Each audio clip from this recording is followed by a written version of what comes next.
अस्सलाम वालेकुम, welcome to motivational tarot card reading. उम्मीद है मेरे तमाम दोस्त खैरियत से होंगे। आज की रीडिंग है जी पिक अ कार्ड की। जैसे कि आप सबको ही पता है कि इन तीनों में से कोई एक कार्ड आपने पिक करना है और अपने कार्ड के मुताबिक आपने देखना है कि कौन सी चीज़ आपके साथ रेजोनेट करती है। फिर उसको आपने मुझे कमेंट सेक्शन में बताना है कि आपके साथ रेजोनेट हुई या नहीं हुई। और अगर कोई सवाल हुआ तो आप मुझसे पूछ सकते हैं, मैं उसका जवाब देने की पूरी कोशिश करूँगी। अब यहाँ पे जो भी चीज़ किसी इंसान के बारे में, किसी चीज़ के बारे में, कोई काम आपका नहीं हो रहा, उसके बारे में सोच रहे हैं, वीज़ाज़ के बारे में सोच रहे हैं, आउट ऑफ कंट्री जाने के बारे में सोच रहे हैं, बिज़नेस या जॉब के बारे में सोच रहे हैं, जॉब स्विच करने के बारे में सोचिए, ये कोई डीलिंग है। तो आपने फिर पॉजिटिव होके अपने बारे में सोचना है, उस पॉइंट के बारे में सोचना है, क्योंकि नेगेटिव सोचेंगे तो आपके होने वाले काम भी नहीं होंगे। इसके अलावा अगर आप अपनी पर्सनल रीडिंग करवाना चाहते हैं तो आप मुझसे करवा सकते हैं, कमेंट सेक्शन में लिख सकते हैं, या फिर आप मुझे मैसेज कर सकते हैं, इंस्टाग्राम पे भी कर सकते हैं, यूट्यूब पे भी कर सकते हैं। और वहाँ पे मैं आपको आपके जितनी भी पर्सनल सवाल होंगे उनके जवाब दूंगी, लेकिन वो फ्री फॉरम नहीं है। अब यहाँ पे अगर आपने मेरा यूट्यूब चैनल सब्सक्राइब अभी तक नहीं किया हुआ तो प्लीज़ कर लीजिए। यहाँ पे मैंने इंस्टाग्राम की भी आईडी बताई हुई है, यूट्यूब की भी बताई हुई है। पहले ही कार्ड निकाल लेते हैं नंबर 2 वाला, कि हमारे पास कौन सी एनर्जी आई है। तो जिन लोगों ने नंबर 2 कार्ड चूज़ किया उनके बारे में बात करते हैं। सबसे पहले तो हम बात करते हैं आपके स्ट्रक पॉइंट की। और ये तीनों ही कार्ड्स में जो भी आपके स्ट्रक पॉइंट होंगे, कोई परेशानी है, मसला हल नहीं हो रहा, तो उसका एक सोल्यूशन वो मैं आपकी वीडियो में लास्ट में लाजमी बताऊंगी कि उसके लिए आपने करना क्या है। कार्ड नंबर 2 जिन लोगों ने चूज़ किया है, रिलेशन में कुछ समझ नहीं आ रही। पहले रिलेशन काफ़ी बेहतर था, काफ़ी चीज़ें अच्छी चल रही थी, लेकिन अब ऐसे है कि उन लोगों को अपने रिलेशन का आगे फ्यूचर समझ नहीं आ रहा कि होगा क्या। कुछ लोग ऐसे हैं जो कि अपने रिश्तों के इंतज़ार में हैं, या फिर इस तरह कह सकते हैं कि रिलेशन में इतना ज़्यादा टाइम ज़ाया कर चुके हैं कि जिससे उनको उम्मीद थी कि इससे शादी होगी, उनसे तो ज़्यादातर लोगों का तकरीबन 90% कह सकते हैं नो कांटेक्ट चल रहा है, या फिर उनको मैरिज कमिटमेंट नहीं मिली, या बहुत मायूस हुए हुए हैं। तो यहाँ पे वो लोग अभी रिश्तों का इंतज़ार भी कर रहे हैं कि उनके लिए कोई रिश्ता आए। तो यहाँ पे एक चीज़ मैं बता दूं कि कार्ड आपका पॉजिटिव है। आपके लिए जो भी चीज़ यहाँ पे रिश्ते बनते हुए आपको अभी नज़र नहीं आ रहे, वो आपके लिए बेहतरी के रिश्ते निकलेंगे। यहाँ पे एक और चीज़ मैं बताना चाहती हूँ कि कुछ लोगों का नो कॉन्टैक्ट ऐसे हुआ है कि उनको बताया नहीं गया, और उनसे मतलब उनको छोड़ते हुए उनकी गलती नहीं बताई गई, और अभी तक आप इंतज़ार में ही है कि मुझे पता ही नहीं है कि हुआ क्या है। तो उनके लिए भी ये कार्ड पॉजिटिव है। कैसे है वो भी बताती हूँ। आउट ऑफ कंट्री जो लोग अप्लाई करना चाहते हैं उनके लिए भी ये कार्ड है। जो लोग अभी ट्रैवल करना चाहते हैं उनके लिए भी यही कार्ड है। तो यहाँ पे मैं अगर आपको बताऊँ कि ये कार्ड क्योंकि पॉजिटिव है, तो रब ने आपको रिश्ता दिखाना है।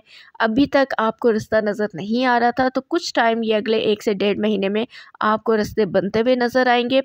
आपकी सोच से भी बेहतर फ़ैसले आपके लिए होंगे, चाहे आप शादी के लिए सोच रहे हैं, चाहे आप रिलेशन के लिए सोच रहे हैं, चाहे आप जॉब के लिए कोई, या फिर बिज़नेस डील के लिए। कुछ फ़ैसले जो आप कर चुके हैं या करने के बारे में सोच रहे हैं, वो फ़ैसले आपको आगे जाके आपको कभी भी ऐसा नहीं होगा कि उन पे अफ़सोस हो, अच्छा रहेगा। इस वजह से ये कार्ड आपके लिए पॉजिटिव है। नेक्स्ट कार्ड मैंने नंबर 3 निकाल लिया है। तो बहुत ज़्यादा मुश्किल टाइम गुज़ार चुके हैं या गुज़ार रहे हैं, दोनों की बात करती हूँ।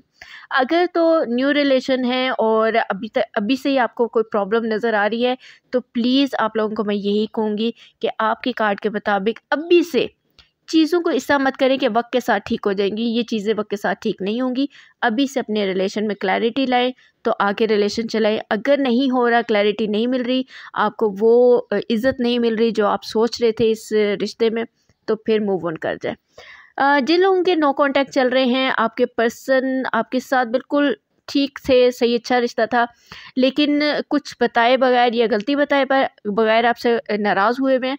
तो यहाँ पे मैं एक चीज़ बता दूँ कि यहाँ पे फैमिली इशू बहुत ज़्यादा है। जो आप सोच रहे हैं ना कि क्या हुआ है, तो फैमिली इशू की वजह से ही ये रिलेशन, या फिर इस इंसान को ये समझ आ गई है कि ये रिलेशन आगे नहीं चल सकता, और वो अपने आप को गिल्ट को बचाने के लिए, अपने आप की एक गलती को बचाने के लिए आपसे दूर हुए हैं। तो इसमें आपकी कोई ख़ास गलती नहीं है। ये कार्ड क्योंकि ट्रांजिशन का कार्ड है, चेंज का कार्ड है, तो जिनकी जॉब का, बिज़नेस का, रिलेशन का, रिश्ते का कोई मसला है, तो अब आपकी लाइफ में एक बड़ा चेंज आने वाला है। यानी कि आप सोच भी नहीं सकते जो चेंज आपकी लाइफ में आने वाला है, या फिर कह सकते हैं एक पॉजिटिव चेंज आपकी लाइफ में आने वाला है। तो आपने पॉजिटिव रह के अपनी लाइफ को गुजारना है। मुझे पता है कि काफ़ी मुश्किल टाइम है, नहीं हो पा रहा। कहना बहुत आसान है, मूव ऑन करना बहुत मुश्किल है, लेकिन मैं बड़ी आसानी से कह रही हूँ। लेकिन मैं क्योंकि आपको ये बता रही हूँ कि यहाँ पे चेंज आएगा और अच्छा चेंज आएगा। तो जो लोग ट्रैवल करना चाहते हैं, वीज़ास के लिए अप्लाई करना चाहते हैं, किसी केस में फंसे हुए हैं, उन सब के लिए एक बड़ा चेंज है। नेक्स्ट कार्ड देख लेते हैं हम, अपना नंबर 1 कार्ड जिन लोगों ने चूज़ किया है।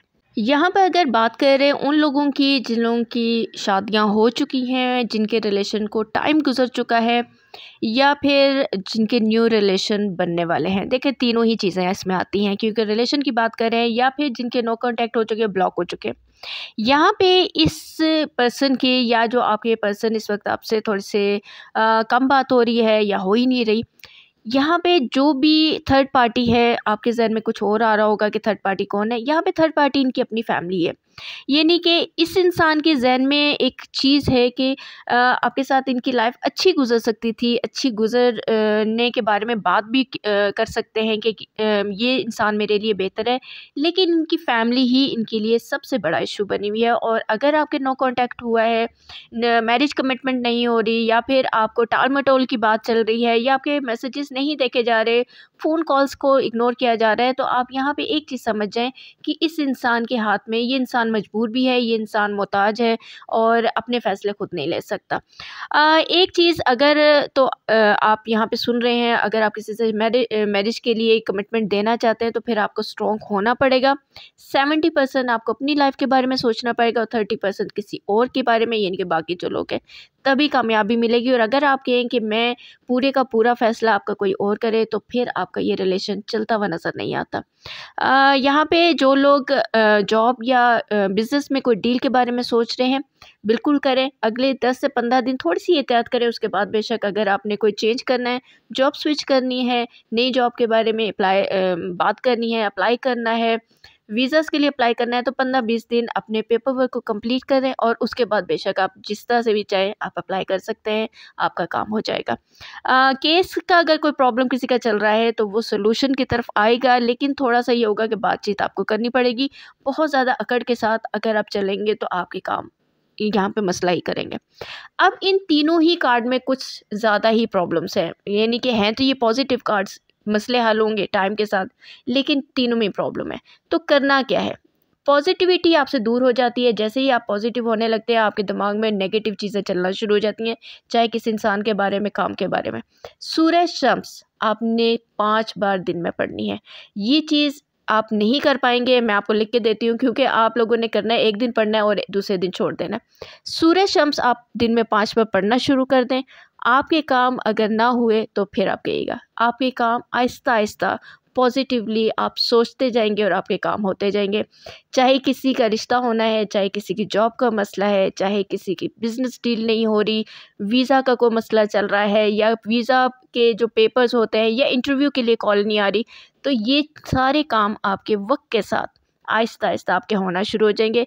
आपने यहाँ पे सूरह शम्स अपनी लाजमी पढ़नी है। और अगर आप कोई स्टोन पहनना चाहते हैं, तो उसमें मैं आपको कहूँगी कि ब्लू सफ़ायर अगर आप पहन सकते हैं 8 से 10 कैरेट का, तो वो आप पहन लीजिए, वो आपके लिए बहुत अच्छा है। अगर नहीं पहनना चाहते, तो फिर सूरह शम्स आप लाजमी पढ़ें, इससे होगा कि आपके मसले हल होना शुरू हो जाएंगे।